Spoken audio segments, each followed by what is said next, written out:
Greater Than 0% is a 501c3 nonprofit that's on a mission to share stories of organizations from around the world that are changing lives.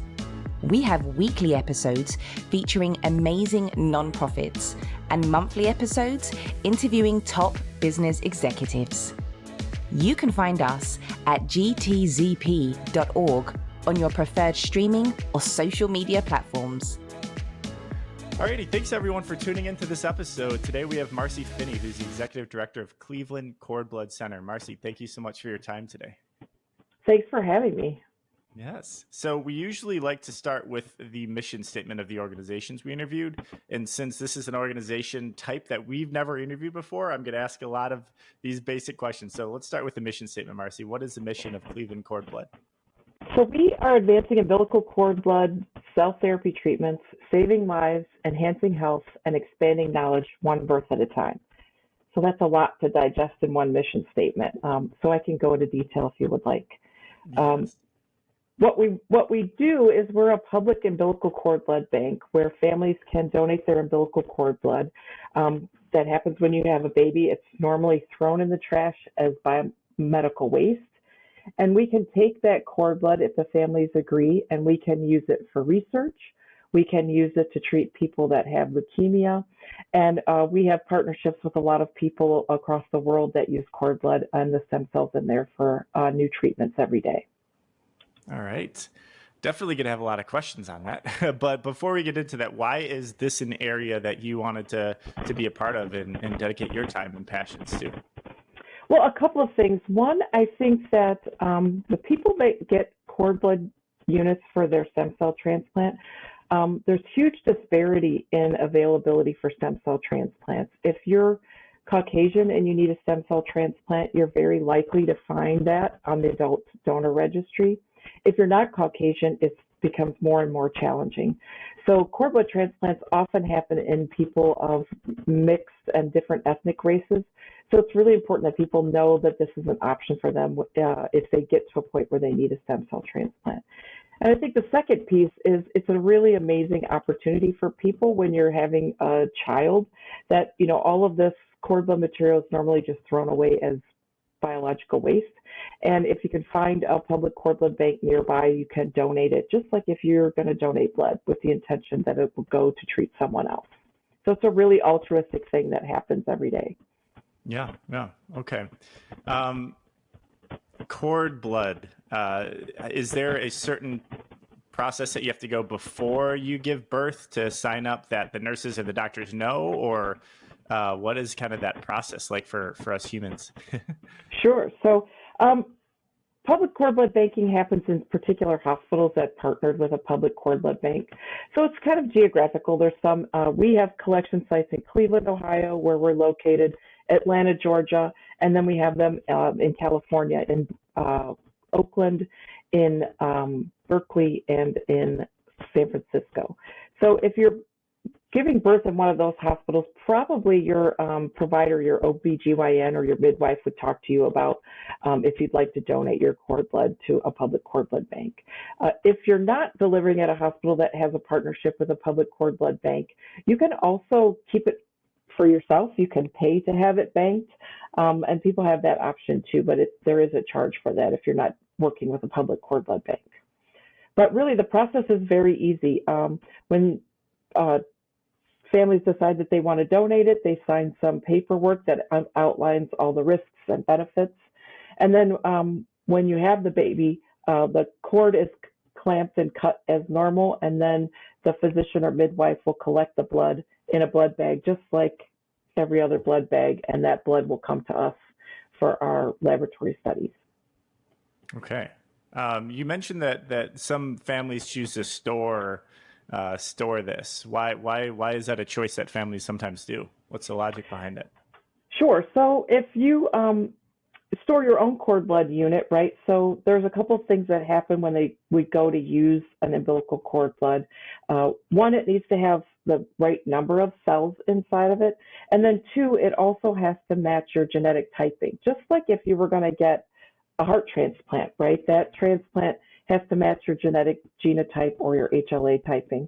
So that's true with cord blood also. So if you pay to have your own cord blood banked, then you would always have a genetic sample for yourself. The trouble is, at least right now, is that most of the things that cord blood is used for now are blood disorders. So if someone had leukemia and needed a stem cell transplant with a cord blood, although their own cord blood would be a perfect match from the genetic standpoint, it would also include the blood disorder that you're trying to treat, right? Because it came from you. So there are many opportunities where it's not optimal to use your own cord blood.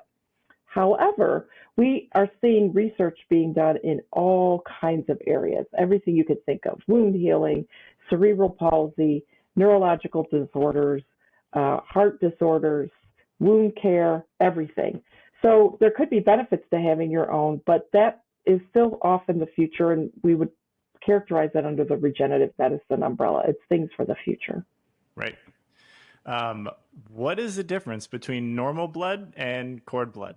Oh, that's a great question. So actually, umbilical cord blood is the blood of the baby, right? So it's circulating through the placenta, through the cord, through the baby, right, while they're in utero. So think about it like a little machine that's circulating through that placenta.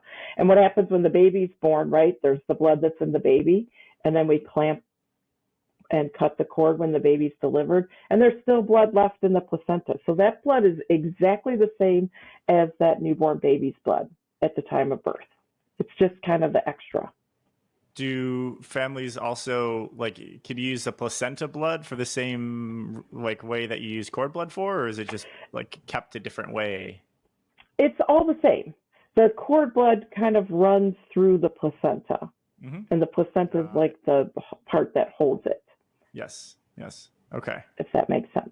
Yeah, that makes sense. And what is so like baby's blood in the cord, for example? Why is it such a sought after thing?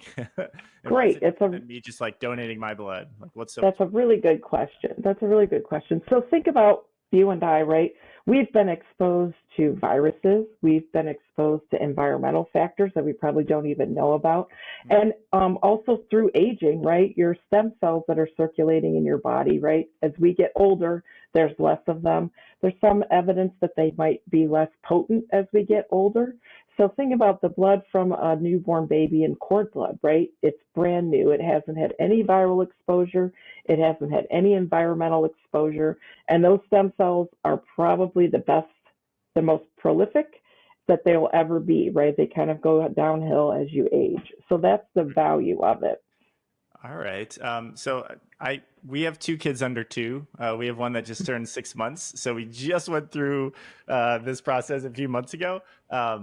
And is that logic of the baby's blood being very pure why women who are pregnant and carry babies are always like their hair grows better or something, or they're glowing? Is that because of some reason of the baby's blood flowing through them? I don't know if there's a connection. It probably is. I don't know the answer to that. I think there's lots of indications about all of the things that happen when women are pregnant, right? And all of the things, their own blood volume gets stretched a little bit, right, while you're pregnant. So I think there probably is some logic to that somewhere in there.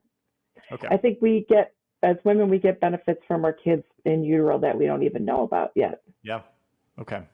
Why don't people donate their cord blood? Is it like an education thing, or is it just a long process? I'm wondering, and it might be the same reason why people don't, like, everyone doesn't donate their own blood. It's just kind of like, where do I go? How long do I take? What's the commitment? So I'm curious as to what are like maybe the top 3 or top couple of reasons why people are currently not donating their cord blood. So I would say the first biggest reason is most likely that there aren't public banking options everywhere, unfortunately. Okay. So as we should be, we're really highly regulated. So think about this blood is going to go from one person, even though it's a pure baby, right? The risks are low, into another person. So we are under really strict regulatory rules from the FDA, from different accreditation agencies. So having a collection site or a partnership with a birthing hospital is really challenging. You have to have people there all the time. They have to be trained. So public cord blood banks like ours and all the public cord blood banks, has to be really thoughtful about which hospitals they're going to partner with. So I think the biggest reason people don't donate is because it's not offered to them.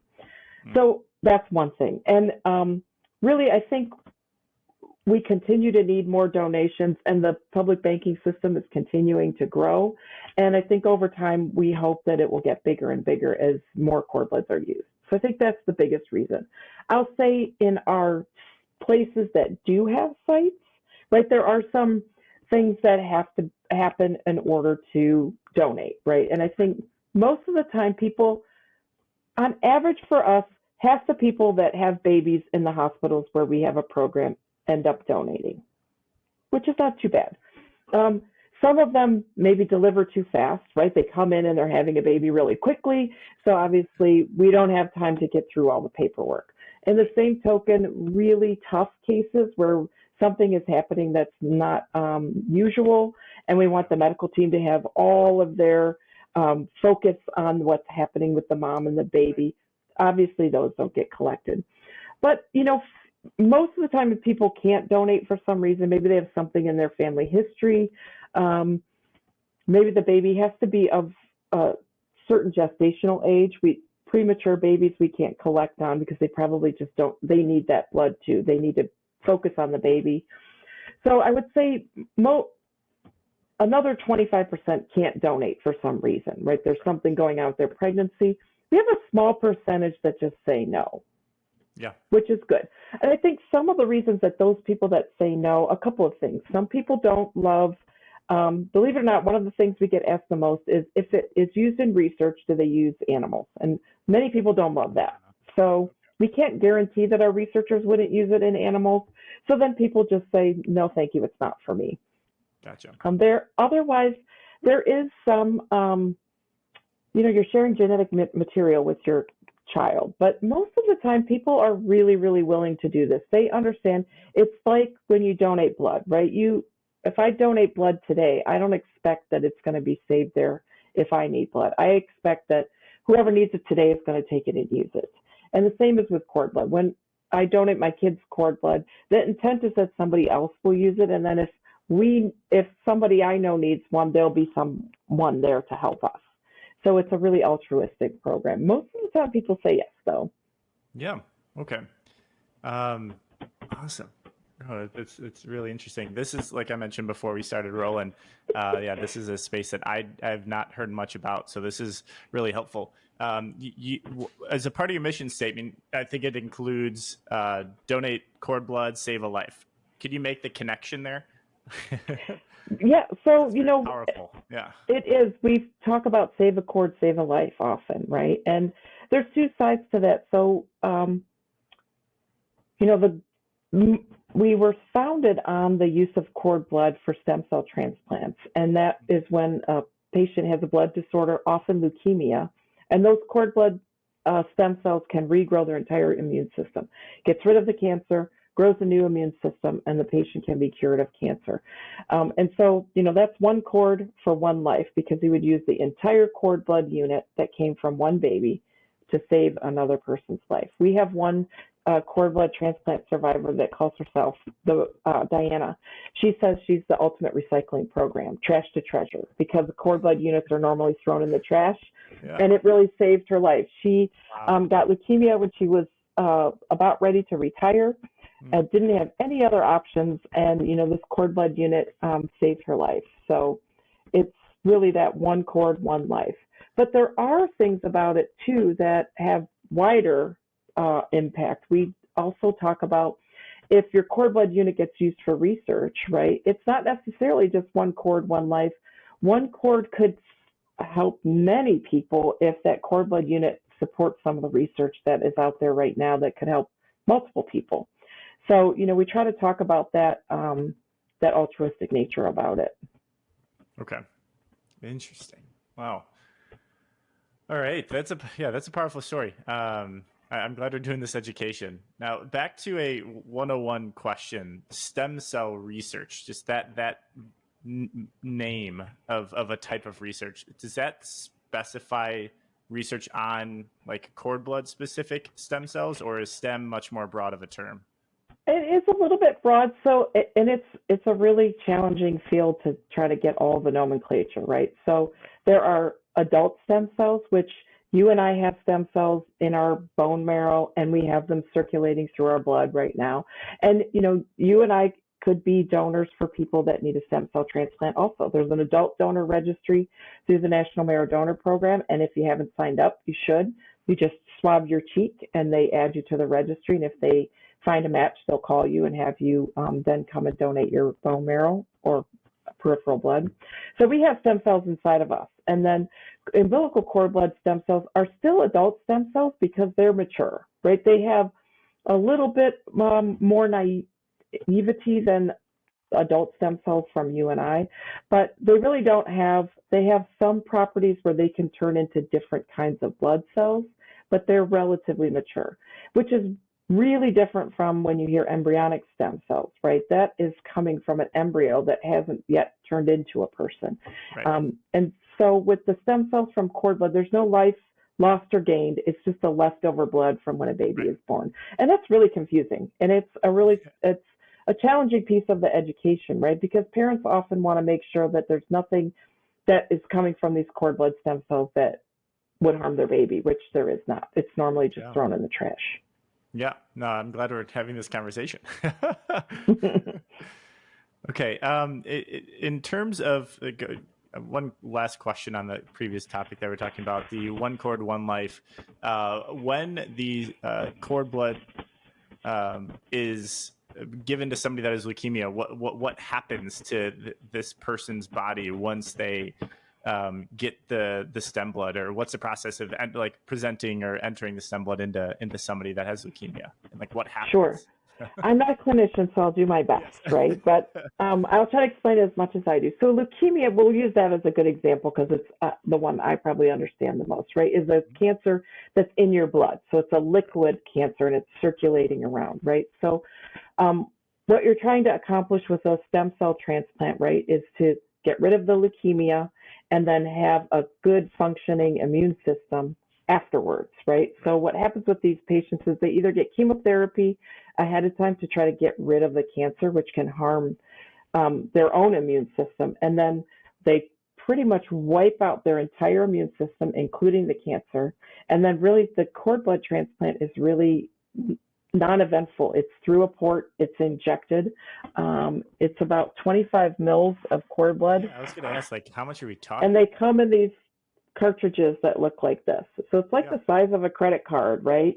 And it can regrow their entire immune system. So they get all new T cells, B cells, it hones to your bone marrow, and it starts growing new blood cells. So I think the two really impactful things to think about, and hopefully then that leukemia is gone.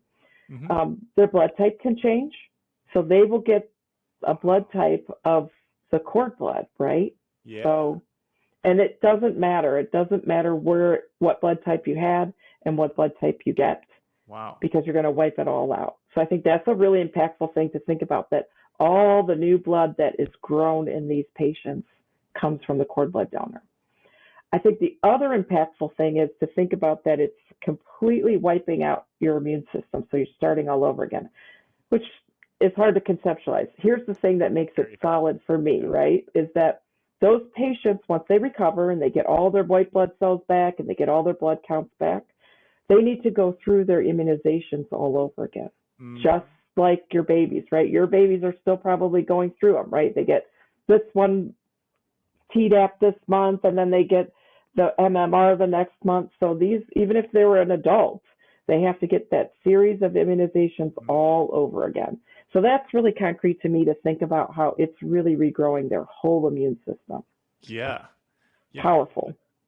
That is very powerful. What if somebody who doesn't have leukemia goes through this process? Will it again completely regrow their blood, or like? It would, but you would not want to do that, right? Because you want your own immune system to be working the way it's supposed to be, right? Yeah.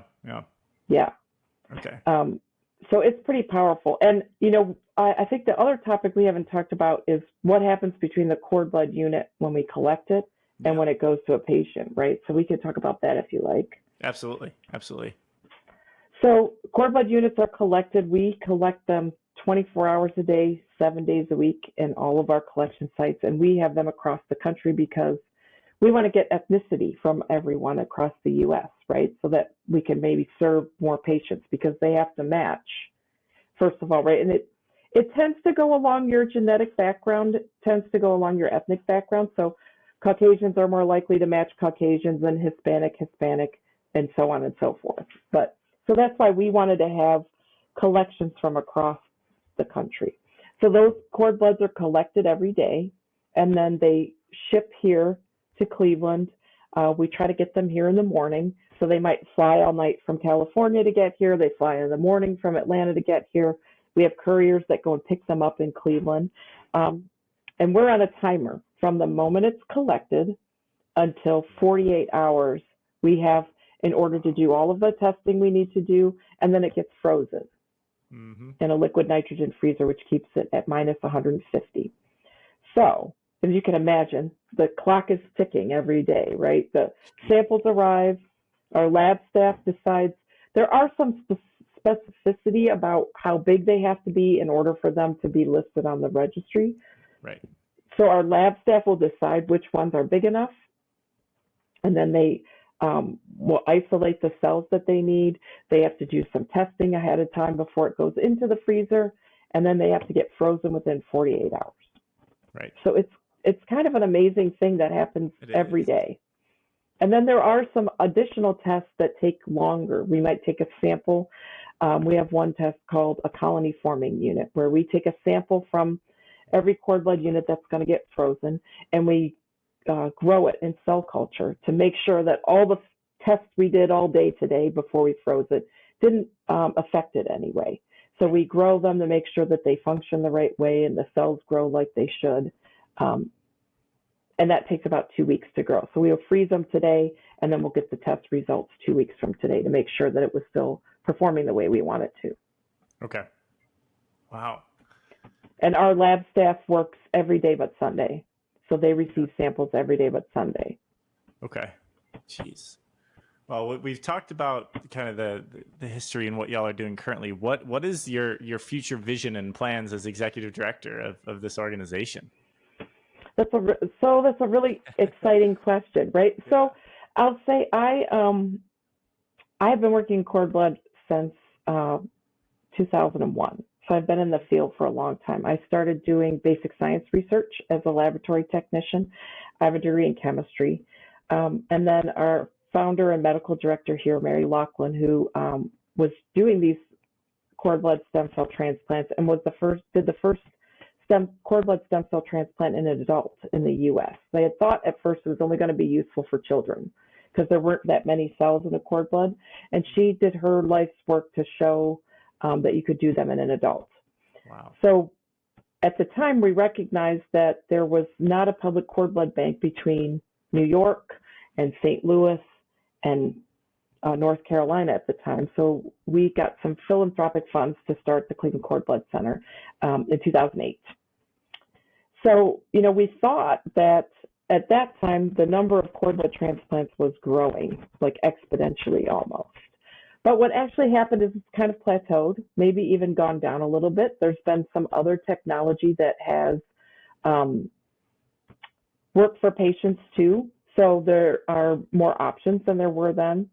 So we've really focused in the last 5 to 8 years on how we can take the cord blood units that are donated to us and how can we help researchers get new therapies on the market. So we also have started our own research and development laboratory that's working on using umbilical cord blood cells for wound healing. And they seem to show some really incredible properties to help wounds heal faster and better than traditional treatments. We also have found some really specific T regulatory cells in cord blood that we think might be helpful for all kinds of autoimmune disorders. So we've been also focusing on what can we do to provide research units to developers that are working on expanding cord blood therapy and using it for different applications. So we think about, people don't donate their cord blood to us so that it sits in a freezer or we don't use it. So we really have focused on how can we partner with people that are doing amazing research and get the cord blood units to them. And we've partnered with people across the world. We send units to the Netherlands. We just sent units to Israel today. We've sent them to Canada. We send them to Asia too for researchers to use. So Yeah. That's what we think the future is, that there will always be a need for cord blood stem cell transplants. But as the technology gets better and better, I think there's going to be more and more uses for cord blood in other regenerative medicine avenues. So we want to be ready for that. Yeah, could you give some examples of the research that's being done for helping wounds heal faster? Like, I know it's in the research phase, but I'd love to hear what are some of the initial impacts that y'all are seeing from some of that research. Yeah, so right now we've only done research in mice so far, but it looks like the cord blood unit cells, there's particular cells in there that if we put them on the wounds for the mice, they heal a little bit better and they heal a little bit faster. And it seems like the mice have minimal reaction to it. So they're topical and they don't seem to react to it at all, but we have a lot of work to do in order to get that further along. Right. I feel like the things that are closer to being more inhuman, right, than even the things we're doing is there's technology out there to, there's a finite number of cells in a cord blood, right? So it's always a balance between finding a really good match for someone and finding a cord blood that has a lot of cells in it. And they almost seem to be, it's always a balance between those two things. There's some new technology that can take a smaller cord blood unit and amplify the cells that you want in it. So then you can have a better match, or maybe you don't need matching at all, depending on some of the technology. And I think that that's probably where the field will be going in the future, is to harness the power of these smaller cord blood units and get them into more patients. Got it. And matching the cord blood means that it could be applied to more people, right? Correct. Okay. Got it. Is there a variance? Let's say, for example, you get a cord blood donation. Well, is it currently, could it only be applied to like 2% of the population for each one? And this is kind of expanding it to like 50%, or what's a good way to think about it? Yeah, I think the best way to think about it is if I was going to be a donor for someone for a stem cell transplant using my adult cells, there are 8 factors that they look at. There's 8 HLAs. So if I was going to be a donor, I would have to be a perfect 8 out of 8 match or a 6 out of 6 match in order for it to work, for the other person not to reject it. So with cord blood, it can be as few as a 4 out of 6 match, and it will still work, probably because the cord blood is a little naive. It doesn't have its own identity yet, so it's a little bit more widely accepted. So I think some of the new technology will capitalize on that ability and then widen that gap even more to be able to serve more patients. Awesome. Well, engagement. So people that are listeners, how do you typically engage with just the general population, and what type of engagement do you look for? Sure. So it's a challenge, right? I have to be honest, because it's tough when we have a big campaign about cord blood, right? And then someone's delivering at a hospital where we're not at. So we do a lot of intrinsic education at the hospitals where we are. But, I think it's really important for people to understand that the public banking system, especially in the U.S., is funded somewhat by the government. And we're also funded by a lot of families and foundations.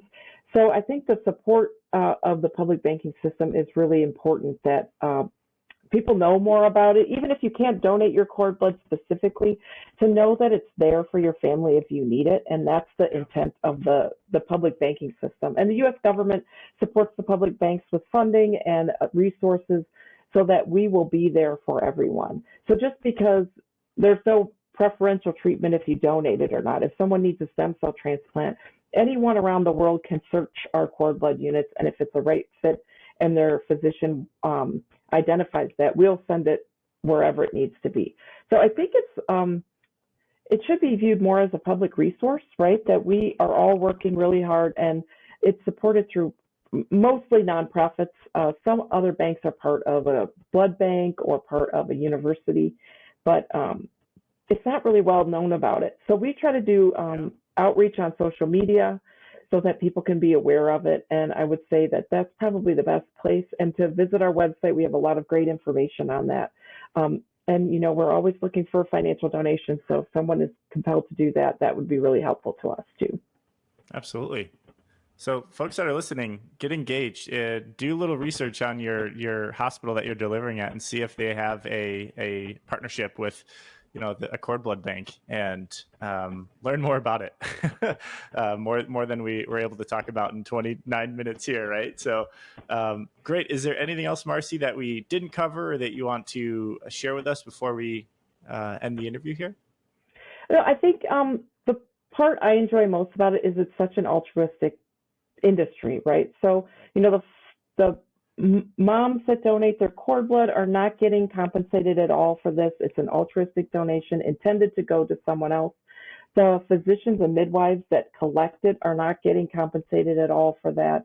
And then the majority of the public cord blood banks are all nonprofits. So, everyone that's in this arena is there for really altruistic reasons. And we're also a little bit of the underdog, right? Because people come to cord blood when they don't have any other options, or when they need a cord transplant really quickly, they come to cord blood. So we're kind of a little bit the engine that always kind of serves the underdogs and people that are often marginalized and don't have other options.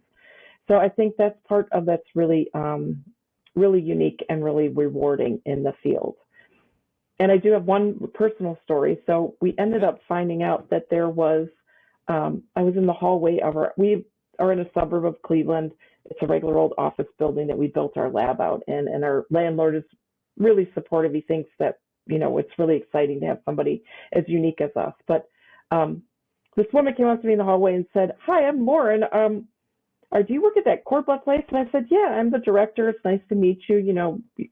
I see you coming in and out of the place where you work." And she said, "Yeah, I got a cord blood transplant." Wow. So we don't often get to actually meet live people because there's confidentiality, right? We don't need to know who they are or all of that, right? So we see numbers and so it was really impactful to actually meet someone. And, every day when we see her in the hallway, it reminds us why we do all the things that we do. Yeah. And she did not have any other options. And so she really needed a cord blood, and it's been a few years, and she's really healthy and really recovered. So it's really nice to see her every day when I see her walking into work. Yeah. Wow. That's a great story. All right. Well, thank you, Marcie, so much for your time. I really appreciate it. And this is great education for me and for the listeners. Honored to share your story, and good luck with everything. And we're excited to share this with our masses once this airs. Great. Thank you so much. Thank you. Thanks for listening to Greater Than 0%.